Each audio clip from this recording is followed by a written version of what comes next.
Hindi cinema जगत में अपनी आवाज से लोगों के दिलों पर राज करने वाले दो दिग्गज गायक मोहम्मद रफी और किशोर दा।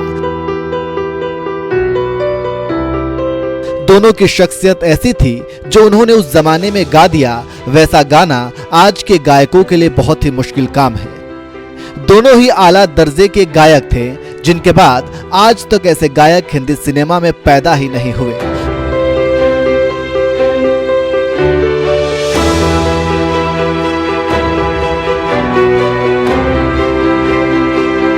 किशोर दा और मोहम्मद रफी के गाए गाने आज भी हमारे कानों में सुनाई पड़ते हैं तो हम भी साथ साथ गुनगुनाने को मजबूर हो जाते हैं। हमारी स्मृतियां उन गानों के साथ ही एक ऐसी दुनिया की सैर पर निकल जाती हैं जो कल्पनाओं से भरी होती हैं। बस यही चीज इन दोनों दिग्गजों को दूसरे गायकों से अलग करता है। लेकिन क्या आपको पता है कि गायकी के दुनिया के दो सितारे जिन्होंने अपनी आवाज से लोगों के दिलों पर राज किया, उन दोनों के बीच रिश्ता कैसा था? वे एक दूसरे के दिलों में बसते थे भी या नहीं? ये सवाल ऐसा है जिसे सभी लोग जानना चाहते हैं और इसी का जवाब हम आपको इस वीडियो में देंगे। हम आपको बताएंगे कि दो महान गायकों के बीच रिश्ते कैसे थे, इंडस्ट्री में दोनों गायकों में किसकी लोकप्रियता सबसे ज्यादा थी, रफी और किशोर दा के बीच क्या मतभेद थे, मोहम्मद रफी ने कुछ समय के लिए क्यों गाना ही छोड़ दिया था, किशोर दा ने मोहम्मद रफी को लेकर ऐसा क्या कहा था कि सभी चौंक गए थे।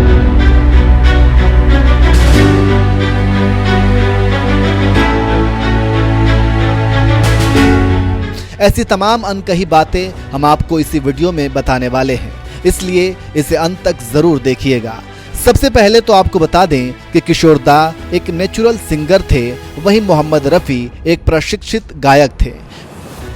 गीतकार जावेद अख्तर ने एक बार कहा था कि अपने दौर में रफी बेजोड़ थे। 90% गाने वही गाते थे और बाकी 10% में उनके दौर के दूसरे गायक शामिल थे और एक जमाने तक किशोर कुमार भी इन्हीं 10% में से एक थे। हालांकि ऐसा नहीं है कि दोनों के रिश्ते खराब थे। रफी साहब और किशोर दा की दोस्ती की मिसालें दी जाती थीं। एक समय था जब किशोर दा ने अपनी फिल्म रागनी के लिए संगीतकार ओपी नैयर को सुझाव दिया कि उनके लिए जो गीत रिकॉर्ड हो उसकी आवाज रफी साहब ही दें। हालांकि रफी साहब ये गाना गाने के लिए राजी नहीं थे, लेकिन उन्होंने अपने दोस्त किशोर कुमार के कहने पर उस गीत को गाया। ऐसा ही कुछ शरारत फिल्म के आने के समय भी हुआ, जिसमें पहले तो किशोर कुमार ने गाने को गाया, लेकिन उसमें वैसा कुछ मजा नहीं आया जो वे चाहते थे। फिर उन्होंने उस गाने के गीतकार हसरत जयपुरी से कहा कि वे इस गाने को रफी साहब से ही गवाएं, और जब रफी साहब ने वो गीत गाया तब जाकर उसे फाइनल किया गया। इसी तरह मोहम्मद रफी और किशोर कुमार की दोस्ती की एक और कहानी है। यह कहानी जुड़ी है फिल्म हाथी मेरे साथी से। इस फिल्म का दर्द भरा गीत आपको याद ही होगा। इस गाने के लिए सबसे पहले किशोर दा को अप्रोच किया गया था, लेकिन जब किशोर दा ने इस गाने की धुन को सुना तो अपने अंदाज में बोले, अरे बांगड़ू, इस गाने को मेरे पास क्यों लेकर आए? अगर इसे कोई गा सकता है तो वो हैं रफी साहब। और फिर इस दर्द भरी गीत को मोहम्मद रफी साहब ने अपनी आवाज दी और इस गीत के बोल थे, नफरत की दुनिया छोड़ के प्यार की दुनिया में खुश रहना मेरे यार।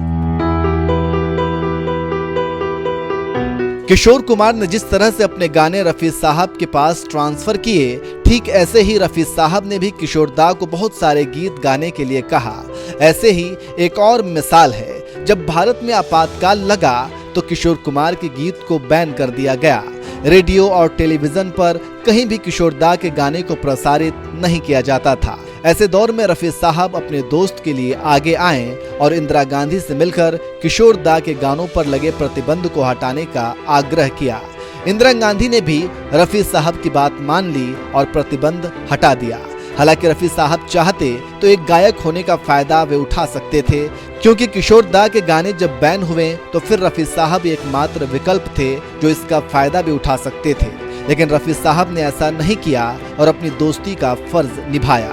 ऐसी कई घटनाएं हैं जो रफी साहब और किशोर दा की घनिष्ठ दोस्ती की दास्तां को बयां करते हैं।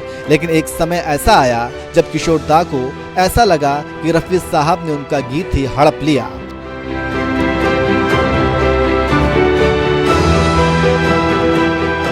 उसके बाद उनकी दोस्ती में दरार पड़ गई। ये दरार कैसे पड़ी, चलिए अब आपको बता देते हैं। दरअसल 1966 में एक फिल्म आई थी, नाम था तूफान में प्यार कहाँ। ये फिल्म अशोक कुमार की थी। इसी फिल्म में किशोर कुमार ने एक गीत गाया जिसके बोल थे, इतनी बड़ी दुनिया जहां इतना बड़ा मेला।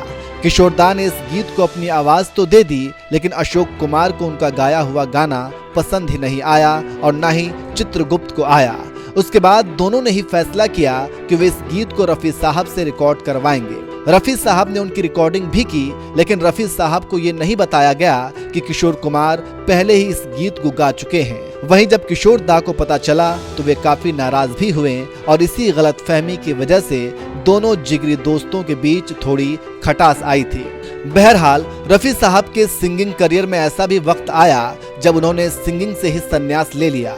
बताया जाता है कि रफी साहब 1969 को हज करने के लिए मक्का गए थे और जब वे वहां से लौट कर आए तो फिर गायकी को ही छोड़ दी थी। वहीं 1969 के बाद किशोर दा की लोकप्रियता में चार चांद लगनी शुरू हुई और उनका करियर उफान मारने लगा। आराधना, अमर प्रेम, कटी पतंग, आनंद और दर्जनों ऐसी फिल्में जो 1969 के बाद आई, सब में किशोर दा ने अपनी आवाज दी और कामयाबी की शिखर की ओर आगे बढ़ने लगे। हालांकि इसमें कोई शक नहीं कि किशोर दा की आवाज में जादू था, लेकिन ऐसा कहा जा रहा था कि रफी साहब के गायकी छोड़ने की वजह से किशोर कुमार को बहुत सारे गीत मिलने लगे थे। उसके बाद एक वक्त ऐसा आया कि लोग किशोर कुमार और रफी साहब की तुलना करने लगे। जावेद अख्तर ने किस्सा सुनाते हुए एक बार कहा था कि उन दिनों फिल्मी पत्रिकाओं में पाठकों की चिट्ठियों में किशोर कुमार बेहतर हैं या फिर रफी, इसे लेकर बहस छिड़ गई थी। जब ये बहुत ज्यादा होने लगा तो इसी पत्रिका में किशोर दा ने एक लंबी चिट्ठी लिखी। उन्होंने लिखा, मैं चाहता हूं कि ये बहस बंद कर दी जाए, इसलिए कि ये बहस मेरे लिए बहुत तकलीफ देह है। मैं रफी साहब की बहुत इज्जत करता हूं और मैं अपने आप को रफी साहब के सामने कुछ नहीं समझता। तो इस तरह से भले ही उनके बीच कुछ गलत फहमी हुई हो और भले ही लोगों ने रफी साहब और किशोर दा को एक तराजू पर रखने की कोशिश की हो, लेकिन यह सच है कि दोनों की जमीन अलग थी और दोनों एक दूसरे का सम्मान करते थे। दोनों को अपनी सीमाओं का अंदाजा था और दोनों की दोस्ती भी अमर है। वैसे आपको ये स्टोरी कैसी लगी, कमेंट करके जरूर बताएं।